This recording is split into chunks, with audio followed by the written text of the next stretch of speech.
Salut, c'est Élise Salut, c'est Nico. et bienvenue dans l'épisode 3 de Métacravate.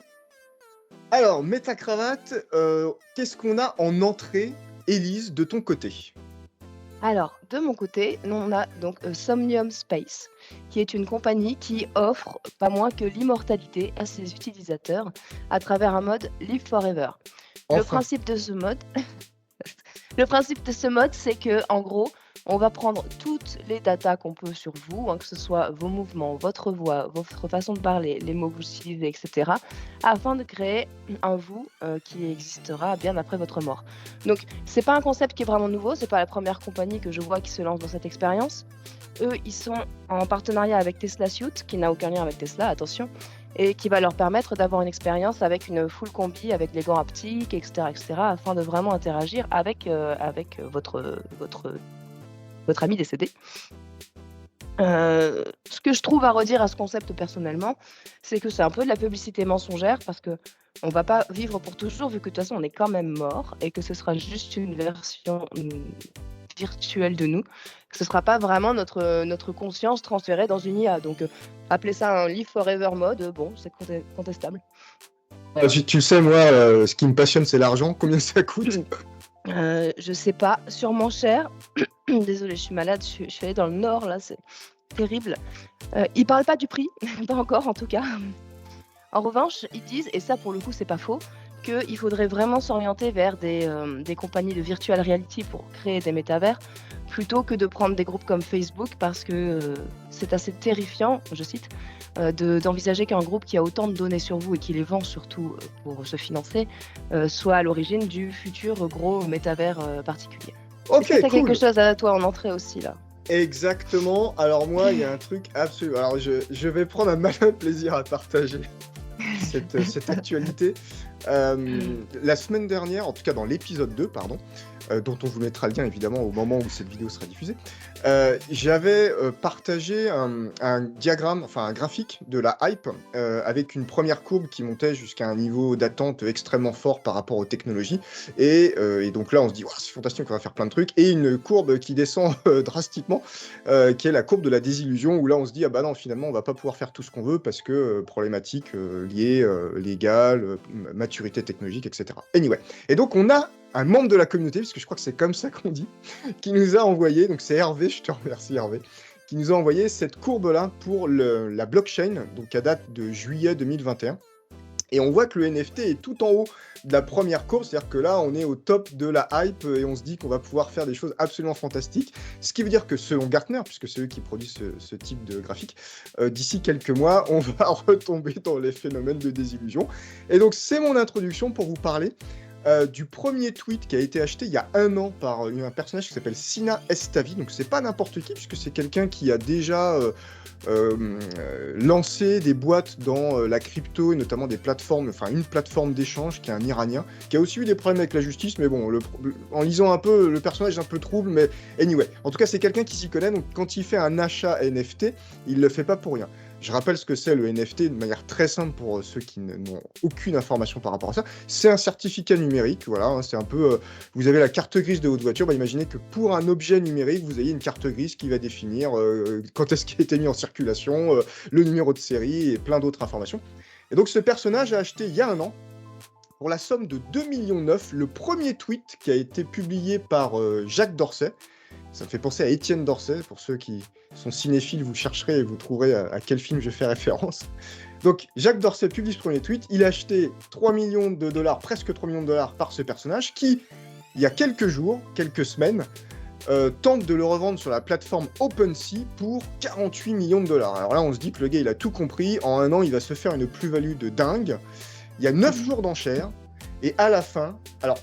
Petite anecdote aussi pour dire que quand même il va pas se faire de l'argent facile.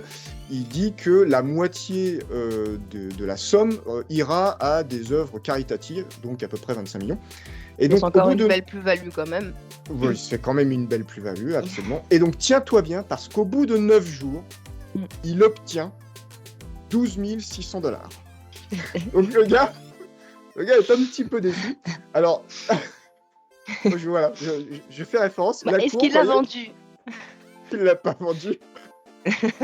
Alors, bon, après, je vais pas rentrer trop dans le détail de cette actualité, mais il y a, les experts, en tout cas, pense que parce que ce tweet-là est encore accessible publiquement par tout le Mmh. monde, il a finalement pas de valeur, à être revendu en enchères aussi fort.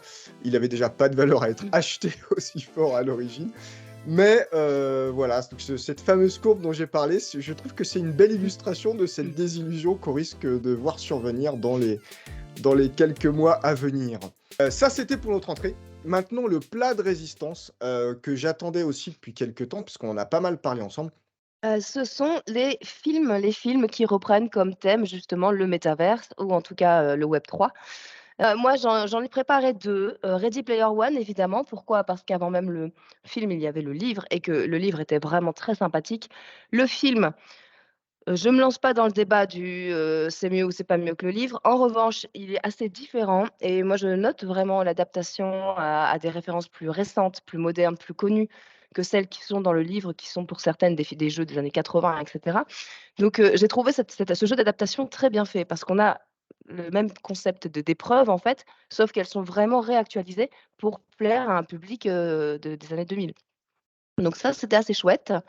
Et effectivement, dans l'univers de Ready Player One, vous avez ce côté, immersif. Vous avez, le délire des gants haptiques, vous avez le tapis, Mmh. multidirectionnel qui existe, hein. J'ai déjà joué avec une de ces bêtes d'ailleurs, c'est très sympa. Et donc c'est assez d'actualité quand on voit le futur du gaming qui se profile. Et en deuxième film, Ace Wonderland. Alors c'est un film que j'aime bien, qui date de 2008, qui est un film français qui a eu absolument aucun succès, aucun retentissement médiatique, aucune récompense, je crois et c'est dire, il est disponible sur YouTube maintenant, hein, gratuitement. Donc si vous savez pas quoi faire et vous serez pluvieuse. Pourquoi j'aime bien ce film? Pas pour sa dynamique, clairement. Heureusement qu'il ne dure qu'1 heure et demie.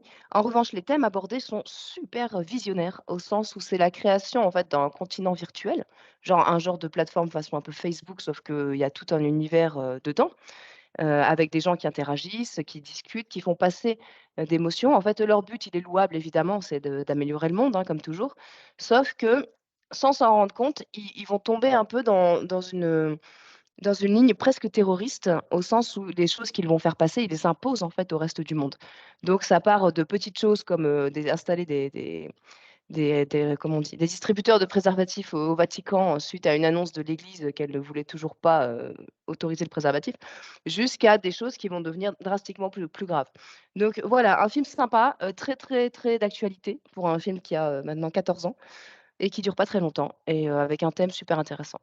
Bah, écoute, bon, alors évidemment, après, il y a les éléphants, au milieu de la pièce, que sont Matrix. Pour moi, c'est vraiment le premier. Alors, j'imagine qu'il y a eu d'autres films avant qui ont pu traiter, du métaverse d'une manière, différente, mais Matrix, c'est pour moi le premier film vraiment où là, on découvre un monde très dystopique dans Mmh. lequel, bah, on a une vie carrément, une vie complète, dans un univers virtuel et on a un travail, on gagne de l'argent, on dépense de l'argent, on mange et cetera.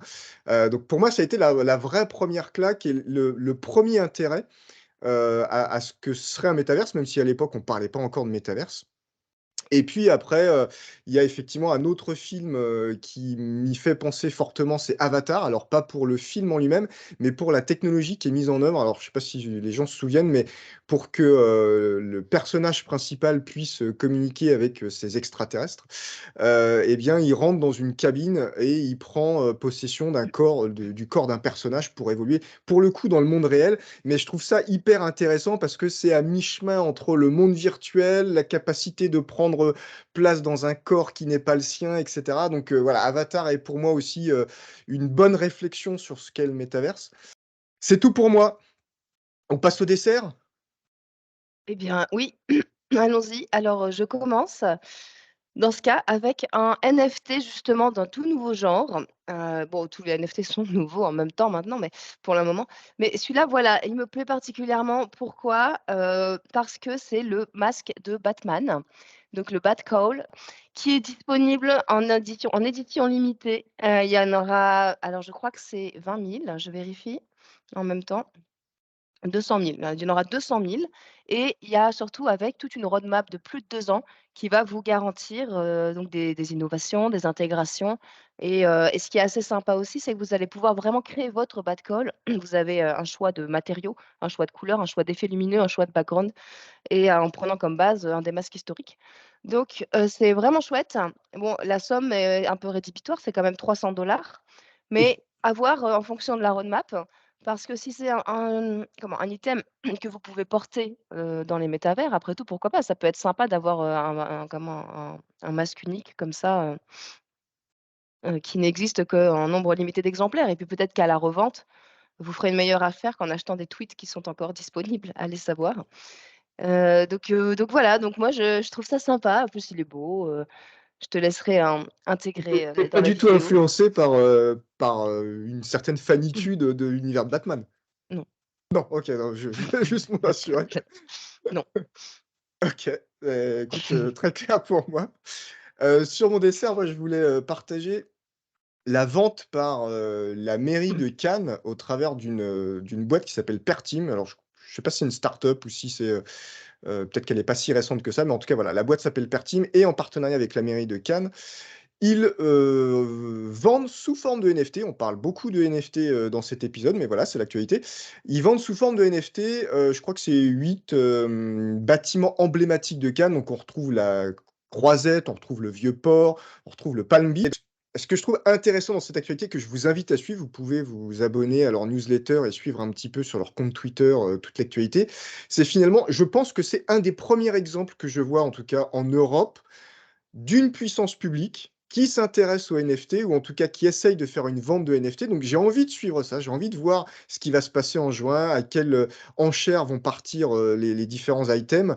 Je pense que derrière, il y a aussi, peut-être une arrière-pensée bassement matérielle de se dire: «Ça coûte pas grand-chose de vendre sous forme de NFT des bâtiments» et puis de se faire un peu d'argent. Je crois qu'ils vont toucher 10 il me semble, de royalties. D'accord. Mais voilà, en tout cas, l'initiative est intéressante, voir un petit peu comment la puissance publique s'approprie le NFT et en fait peut-être une source de revenus, on sait jamais. Demain, il y aura peut-être quelqu'un qui aura la tour Eiffel sous forme de NFT, achetée, auprès de la mairie de Paris. Et alors légalement, comment ça se passe? Ils ont le droit de vendre, des bâtiments comme ça qui sont en fait, communaux? Ben, en Même si ce fait, sont des moi, NFT, mais j'ai pas les informations, je me pose beaucoup de questions. Je me pose la question notamment, bah, de l'asset numérique. Qu'est-ce qu'on va exactement avoir? Est-ce que ce sera un fichier, sous forme d'image, un fichier sous forme 3D? Est-ce qu'on pourra l'utiliser dans d'autres métaverses? Qu'est-ce qui se passe si je veux le revendre? Est-ce que la mairie, de Cannes a son mot à redire? Bref, il peut y avoir après des dérives, on est en haut du pic, hein, qui vont oui, oui, être, tout à fait, oui. qui vont être très intéressantes à suivre. Donc je vous invite à aussi avec moi, suivre tout ça. Il y a un calendrier que je vous partagerai évidemment. C'est tout pour cette semaine de mon côté. Donc on Bah, se dit écoute, quoi? de À mon l'épisode côté 4 aussi. peut-être? Ouais, c'est ça, bah, si j'ai survécu en tout cas, avec grand plaisir, de vous retrouver la semaine prochaine. Bah écoute, soigne-toi bien, à la semaine prochaine pour l'épisode 4 et d'ici là, portez-vous bien. Ciao! Salut!